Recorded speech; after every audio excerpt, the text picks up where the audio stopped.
Passo para o companheiro Marcelo Matos. Olá. Presidente do Tribunal Superior Eleitoral, ministro Gilmar Mendes, admite que Corte irá avaliar o momento político na cassação da chapa Dilma Temer.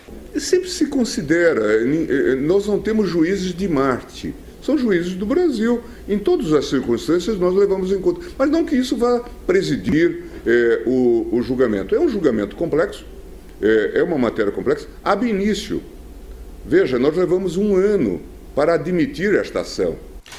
Gilmar Mendes considera que, na hipótese da eleição indireta pelo Congresso, Michel Temer teria condições legais de ser o candidato. Em tese, o tribunal tem cassado a chapa, mas tem ressalvado a inelegibilidade daquele que não teve participação. Portanto, aquele que não teve participação, se o tribunal assim entende, e é a mesma jurisprudência da Justiça Eleitoral Estadual, ele é elegível. E sobre Caixa 2, haveria o Caixa 2 do bem sem corrupção?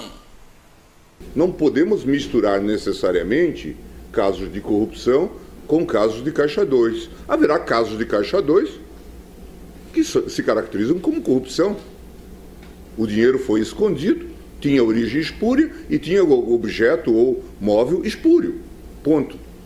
E haverá casos de Caixa 2 em que simplesmente se tratou de esconder, de alguma forma inclusive perante a Justiça Eleitoral ou do público em geral, o recurso, mas tinha finalidade de aporte eleitoral. Essa discussão é que terá que se travar no âmbito da Justiça. O presidente do TSE, o ministro Gilmar Mendes, não precisa um prazo para a definição na discussão da cassação da chapa Dilma Temer.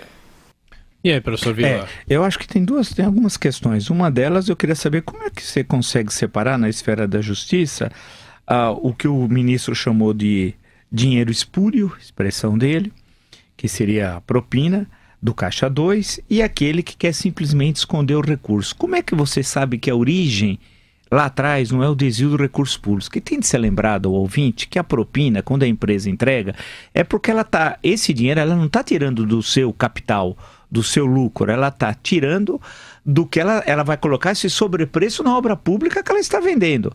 Portanto, quem está pagando é o Estado, e por tabela quem está pagando somos nós, né? Os contribuintes e tal. Então, como é que vai separar? Eu estou dando dinheiro para o Paulo, o candidato, agora, esse daqui, como que eu quero simplesmente esconder o recurso ou é dinheiro espúrio?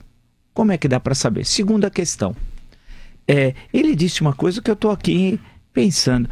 Se você tem a cassação da chapa, que é o que ele disse, o ministro Gilmar Mendes, como é que Temer pode ser candidato numa eleição indireta? Porque é o seguinte, diz a Constituição que se a anulação da eleição for no primeiro biênio, eleição direta em 90 dias. Se a cassação for no segundo biênio, como agora, presidencial, eleição pelo parlamento. Só podem votar os 513 deputados e os 81 senadores.